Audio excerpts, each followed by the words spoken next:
Hi, this is Sophie, aka AmazingDogpie, who does great songs and used to do a lot of songs about Dan and Phil. Yes. And I used to make a lot of videos about Dan and Phil, but we've both kind of like steered away from that recently. I made a video where I was like, by Phandom, and you did a song about like moving on song. I think I actually made my video after you did that song because I was like inspired by it. How long were you in the fandom before you started making videos? I was like probably in the fandom in like March last year. I made videos, I didn't upload them in like May and June, but then I didn't upload them until August because I was a loser. When I started making this channel, I was like in like highness of my fandom. I don't know how to say that. Like my fangirliest time. The peak. Why did you start making videos and like has that changed? I started because I really liked writing songs about Dan and Phil, and then I was like, I don't know, maybe people would want to hear these. Yeah. And even with my bad singing voice, people still watch them. I didn't like intend to start making videos about Dan and Phil. Yeah. Like it's just I made one video about Dan and Phil called Guide to Fan. You Oh, may yeah. have seen it. And then that got promoted by a fairly large YouTuber who was quite prominent in the fandom. And because of that, like because that video did really well, I was like, oh, I'll make more videos about Dan and Phil then. Fandom is like quite a big part of our lives. Yeah. It's something that we want to talk Yeah, about, exactly. especially with songs like you use like the emotions Exactly, you have. And, like, bangers have a lot of to emotions. write about, so. Do you or did you like feel pressure to make videos about Dan and Phil? I didn't to start with, but then as time went on, I felt like I couldn't make a video about anything else.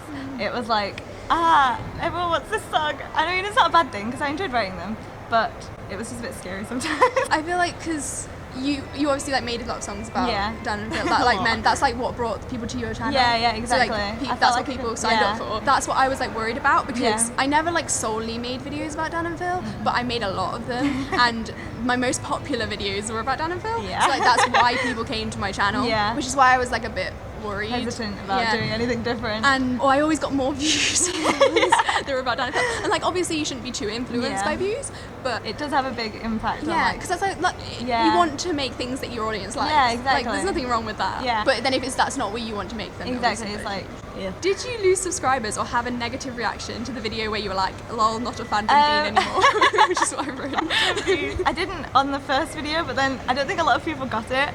So I made the like updatey, I'm not in the fandom anymore video, and I lost about 30, but then I like made them all back like in a, like half a week. It was really strange. It was fine. I mean, I'd rather they be gone and like not be disappointed. Yeah, exactly. When I made my like leaving the fandom vid, I think I only lost about like 10, maybe 20 subscribers. Yeah. I think it was because I'd already not been making videos about Dan and Phil for a while before I did that. A couple of people like commented like, I love your content, but I'm gonna unsubscribe now. Yeah. Only like 2 people said that. But then recently, right, someone commented like, I unsubscribed because you stopped making videos about Dan and Phil, but now I'm resubscribing to this video. I was like, oh, that's nice. That's like a massive compliment. Yeah. I think it is good to like be honest with your audience and not just like trick them into like. I felt bad. I felt like I'd con them into subscribing for Dan and Phil just to like get some subscribers and then moving on. So I was like, no, I promise I've not done that. Being like a fandom YouTuber it's just a very strange thing. It's like I feel like I was like